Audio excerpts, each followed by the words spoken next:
салом бинандагони азиз ва хуш омадед ба барномаи ахбори озодӣ ки дар пахши мустақим пешниҳоди шумо мешавад. имрӯз 29 июл аст ва дар 15 дақиқаи баъдӣ атрофи ин мавзӯъҳо суҳбат хоҳем кард. додситонӣ дар вилояти Хатлон сарнавишти додрасеро ҳал мекунад ки як сарбозро дар постгоҳ чанд мушт зад. дастури поксозии вилояти Москав аз сиёҳсарон. мақомоти рус барои мубориза бо муҳоҷирон сарбозонеро ҷалб карданд ки дар ҷанг бо Украина ширкат доштанд. тавре зикр шуд ба гуфтаи раис мақсади асосӣ сафед кардани вилояти Москав аз хориҷони сиёҳсар аст. ва қарор қатъист чойхонаи роҳату театри лоҳотӣ тахриб карда шуда ба ҷои онҳо биноҳои замонавӣ месозанд. доистони низомӣ дар шаҳри Кулоб тафтиши рафтори додрасеро ба поён расондааст ки ба латтукуби як сарбоз ва ё муқобила ба намояндаи ҳукумат муттаҳам мешавад. зоҳир Муминзода, раиси пешини додгоҳи ноҳияи Шамсиддини Шоҳин, ки баъди ин кор аз мақомаш барканор шуд, дигар ҳақ надорад дар низоми адлия кор кунад. ҳоло маълум нест ки додстонии кул нисбат ба зоҳир Муминзода чӣ чора меандешад. Маҳмудҷон Раҳматзода гузориш медиҳад. натиҷаҳои санҷиши рафтори зоҳир Муминзода, раиси пешинаи додгоҳи Шамсиддини Шоҳин, аз тарафи додситони ҳарбии Кулоб ба додситони кулли Тоҷикистон фиристода шудаанд. ин судя ё додрас ба латтукуби як сарбоз айбдор мешавад ки дар постгоҳи аз Муминзода ҳуҷҷатҳои мусофири мошинашро талаб кардааст. худи зоҳир Муминзода рӯзи 26 июл дар суҳбат ба Радиои Озодӣ зидди ин парванда чизе нагуфт, вале расонаҳоро айбдор кард ки ҳолати ба сараш омадаро сенсатсия карда нашр кардаанд ва яфзуд дар ҳоле қарор дорад ки чӣ гуфтанашро намедонад, аммо ба зудӣ шикояташро ба таври хаттӣ пешниҳод хоҳад кард. додситони ҳарбии Кулоб гуфт ки баъди супоридани маводҳои санҷишӣ аз вуҷуди парванда шудани ё нашудани Муминзода огоҳ нест. маводҳои санҷишӣ чанд рӯз пештар аз рӯи тобиат ба прокуратураи генералии ҷумҳурии Тоҷикистон сурда вобаста ба оғоз парванда ҷиноятиш мо маълумот надорем. латтукуби сарбоз боис ба барканории зоҳир Муминзода аз мақомоти судӣ шуд. Эмомалӣ Раҳмон, президенти Тоҷикистон, рӯзи 18 июл дар ҷаласае аз рафтори ношоиста ва ғайриоиномавии раиси додгоҳи ноҳияи Шамсиддини Шоҳин ёд карда фармон додааст ки ӯ на танҳо аз вазифа озод гардад, балки аз мақомоти судӣ комилан ронда шавад. аммо нафаре бо номи Закариё Муминзода ба Радиои Озодӣ навори латтукуб шудани сарбозро фиристод ва гуфтааст ки фарзанди зоҳир Муминзода аст ва падараш бесабаб сарбозро латтукуб накардааст. ба гуфтаи ӯ дар гузоришҳо роҷеъ ба моҷаро назари ҳамаи тарафҳои ҳодиса ба инобат гирифта нашудааст ва махсусан он ки сарбоз ба додрас ҳамла кардааст, вале худи навор далели ин ақида шуда наметавонад. видеое ки камераҳои назорати нимашаби 8 июл сабт кардаанд нишон медиҳад ки зоҳир Муминзода аз мошинаш берун омада ва сарбозро 3 мушт мезанад ва баъдан шарики ӯ ва сарбозони дигар монеи идомаи латтукуб мешаванд. зоҳир Муминзода соли 2017 бо фармони президенти Тоҷикистон Эмомалӣ Раҳмон таъин шуда то рӯзи барканорияш раиси додгоҳи ноҳияи Шамсиддини Шоҳин буд. пеш аз ин Муминзода ҳамчунин додраси додгоҳи вилояти Хатлон кор кардааст. Маҳмудҷон Раҳматзода, Озодӣ, Кулоб. ҳоло меравем ба Русия. мақомоти интизомии ин кишвар гуфтанд ки қасд доранд вилояти Москавро ба қавли худашон сафедтар, яъне аз хориҷони сиёсар пок кунанд.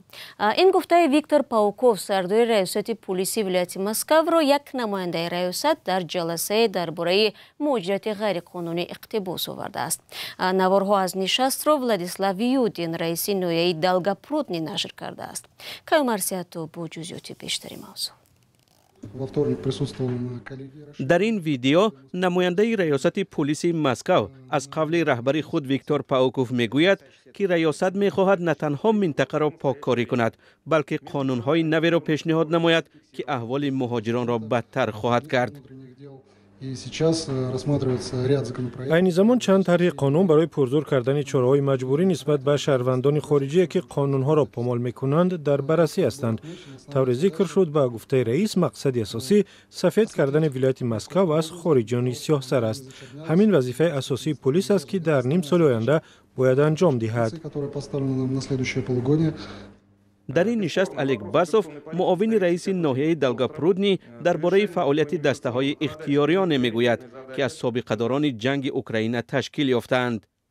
به قول منصبدار آنها در مبارزه با مهاجرت غیرقانونی سهم زیاد می‌گذارند.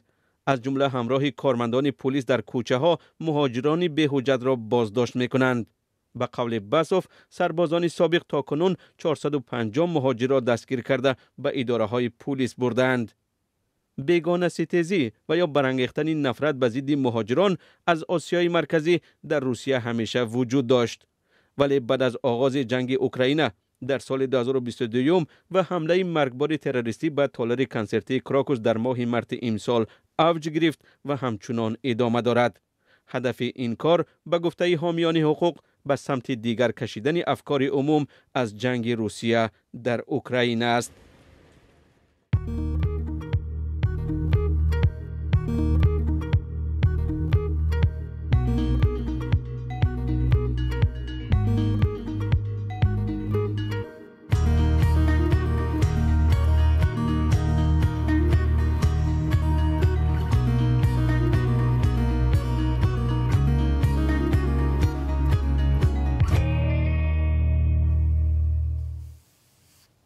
شما برنامه اخباری رادیو زودی را تماشا دارید. مسئولان کمیته ساختمان و معماری تاجیکستان تصدیق کردند که چویخانه راحت و تئاتر لاهوتی در مرکز شهر دوشنبه از بین برده میشوند.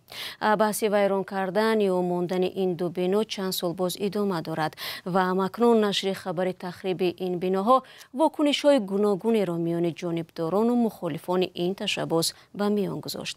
برای یوسفی و علیشیر ظریفی موضوع را پیگیری کردند.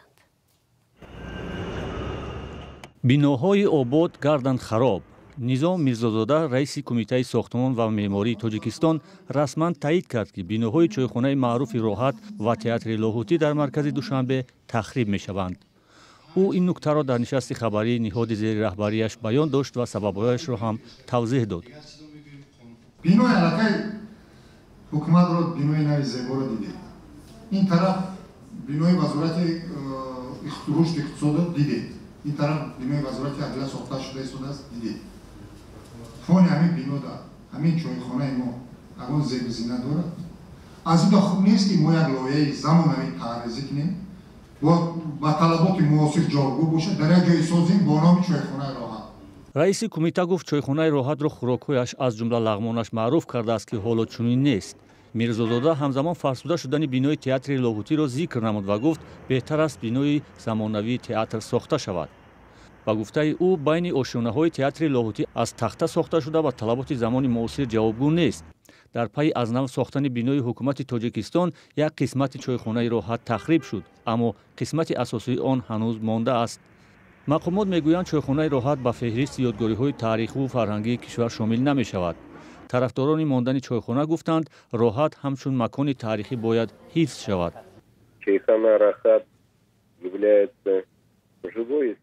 چایخانه راحت تاریخی شهر ما است.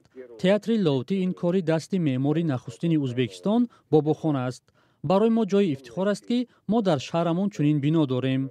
بر علاوه در این بنا اکتیورهای مشهور کار کردند. آدمانی که در صنعت تئاتری تاجیکستان سهمی ماندگار داشتند.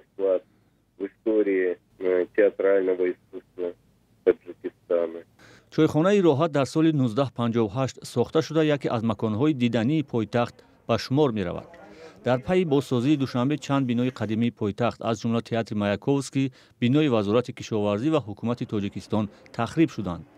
کاری که سبب تنقیدهای زیاد شد ولی مانع تصمیم مقامات نگشت. برنامه را ادامه میدیم. رقابت امامعلی نورعلی جودوکار تاجیک با ورزشکار اسرائیلی باروخ اشمائیلوف در المپیاد پاریس جنجالی شد. قوازمایی این دو ورزشکار 28 ایول برگزار و با غلبه جودوکار تاجیک انجامید. بعضی رسانه‌های بین المللی نوشتند ورزشکار تاجیک بعد پیروزی به جودوکار اسرائیلی دست نداد. مسئولین فدراسیون جودوی تاجیکستان گفتند امامعلی نورعلی یگان قاعده جودو را ویران نکرده است. شبکه فوکس نیوز 28 ایول در گزارش گفت امامعلی نورعلی طبق عنعنه پس از انجام بازی دست رقیب اسرائیلی‌اش را فشردن نخواست و در رقابت بعدی آسیب دید. дар навори рақобати Эмомалӣ Нуралӣ ва Борух Шмаилов дида мешавад ки ду варзишгар баъди анҷоми рақобат бо ҳам даст дароз накарда ва танҳо ишораи нимтаъзим мекунанд. Эмомалӣ Нуралӣ баъди анҷоми сабқат ангушташро мебардорад ва ишораи омин карда аз майдон мебарояд. дар ин қисмати барнома дар бораи он қисса мекунем ки чӣ гуна идея сокинони шаҳри Панҷакент бо моҳидорӣ асабои худро ором мекунанд. Вале онҳо мегӯянд солҳои охир моҳӣ дар дарёҳо кам шудааст, зеро шикорчиён шасти барқиву турро истифода мебаранд. Инам дар ҳолест ки қонунгузорӣ дар Тоҷикистон чунин нави моҳидориро манъ кардааст. Чуну чарои мавзӯъ дар гузориши Шодмониятӣ. гоҳи канори ин рудхона моҳигирҳоро дидан мумкин аст, вале онҳо мегӯянд моҳиро на барои фурӯш ва хӯрдан, балки барои истироҳат дошта бо ҳамин васила асабашонро ором мекунанд. барои ин моҳидорон ки аз роҳҳои дур меоянд, моҳидорӣ шуғл ё одате будааст ки ба онҳо оромиш медиҳад. Карим Бобомуродов сокини 60-солаи шаҳри Панҷакент ҳудуди 50 километр роҳро тай карда ба деҳаи Марғзор омадааст ва дар ин ҷо моҳӣ мегирад. ӯ мегӯяд моҳигирӣ аз кӯдакӣ барои ӯ як шуғли дӯстдоштанӣ буда мондагиашро дур мекунад. бовар кунед, агар як зиёфате бошад, мепартом ҳамин кашиш мекунад, ҳақиқат медам. ҳамин як одат шудагӣ, ҳамин хел бародар ҷо. ин шавқи ҳамин моҳигирӣ баркунам, дамгирӣ, ором кардани асаб бисёр фоида дорад мегӯям. фикр мекунам ки ҳамин хел ҳаст. Карим Бобомуродов мегӯяд солҳои охир шеваи моҳидорӣ дигар шуда, моҳӣ дар дарё кам шудааст. хиёнат аст албатта. хело моҳӣ дар ҳамин ҷо ҳам бисёр буд. ҳам тамом мардум бозӣ одат кардам, бо тур мегиранд, кам шуд. дар мобайни 1 соат 10-12 кило бо 60 моҳӣ мехаридам. сад афсӯс ки имрӯз хай мумкин зиндагиёшон мегузарад ки чӣ бошад, тамоми ҷоям кӯл ба тур мекашанд. ин руд аз кӯли Ҳазорчашма, силсила кӯҳҳои 7 кӯли Панҷакент ҷорӣ мешавад. бештар ширмоҳӣ дорад. Олимҷон Мирзоев як бинокор аст, мегӯяд барои оромиши асаб ба ин ҷо меояд, вале солҳои ахир аз хунукназарии мардум хаста мешавад. ӯ гуфт моҳидорӣ тариқи тур моҳиро кам кардааст, вале гоҳо шикори бераҳмонаи моҳӣ бо истифодаи барқ низ сурат мегирад ки тухми моҳиро қир мекунад. ҳолате ки моҳидоронро ба ташвиш овардааст. худо бам набиёрда ягон вақт барқити задан ин вақти бачааш мемурад ва икра дигар тухна мекунанд моҳӣ мон ба намин музика китик тамом дар ин тӯр намекисем дар ин обам намедирем бидусет кун 2 ҳафта 3 ҳафта баъд мон истироҳат мекунем. дар кулу дарёҳои Тоҷикистон моҳидорӣ бо чангро иҷозат додаанд, вале шикори моҳӣ бо тур ва истифодаи барқ ҷиноят аст.